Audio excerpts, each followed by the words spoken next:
Hello guys, good morning. Mag-shake tayo ng peras, pipino, at saka pineapple, peras, and pepino.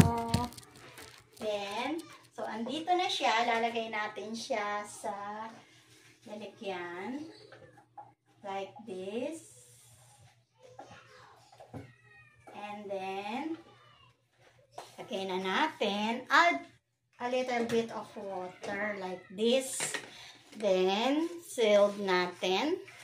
After natin na ma-sealed, lagay na natin dito sa ating blender.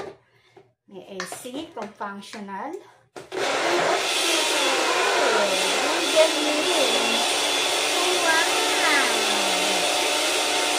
Nice! Okay, that's enough. Galing-galing, oh. Oh, taste natin.